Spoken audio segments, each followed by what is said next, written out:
Dhallywood megastar Shakib খানের হাত ধরে বড় পর্দায় আত্মপ্রকাশ করতে যাচ্ছেন ছোট পর্দার জনপ্রিয় অভিনেত্রী তানজিন তিশা। চলতি বছরে মুক্তি প্রতীক্ষিত অ্যাকশন থ্রিলার ঘরানার সোলজারে দেখা যাবে অভিনেত্রীকে। সোমবার সোলজারের অফিসিয়াল ফেসবুক পেজে তানজিন তিশার ফার্স্ট লুক পোস্টার প্রকাশ করেছে। অভিনেত্রীর নজরকাড়া লুক মুগ্ধ করেছে নেটিজেনদের। পোস্টারে দেখা যায় ক্যামেরা হাতে অভিনেত্রীর চোখে মুখে ফুটে উঠেছে একজন শক্তিশালী ও নির্ভীক নারীর প্রতিচ্ছবি। পোস্টারের চারপাশ জুড়ে ভেসে বেড়ানো দাবার গুটিগুলো অভিনেত্রীর চরিত্রের মানসিক ধীরতার ইঙ্গিত দিচ্ছে। তিশার ফার্স্ট লুক প্রকাশের পর মন্তব্যের ঘরে হুমড়িয়ে পড়েছেন তার ভক্তরা। একজন লিখেছেন, দেখে মনে হচ্ছে সে সাংবাদিক। অন্যজন লিখেছেন, সোলজারে তিশাকে সাংবাদিক চরিত্রে দেখা যেতে পারে। প্রসঙ্গত, Sun Music and Motion Pictures Limited প্রযোজিত সোলজার সিনেমাটি নির্মাণ করেছেন সাকিব ফাহাদ।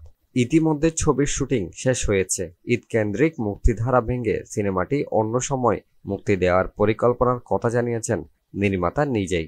তিশা ছাড়াও এ ছবিতে অভিনয় করেছেন শাকিব খান, তারিক আনাম খান, তৌকির আহমেদ, জান্নাতুল ফেরদৌস ঐশী সহ অনেকে।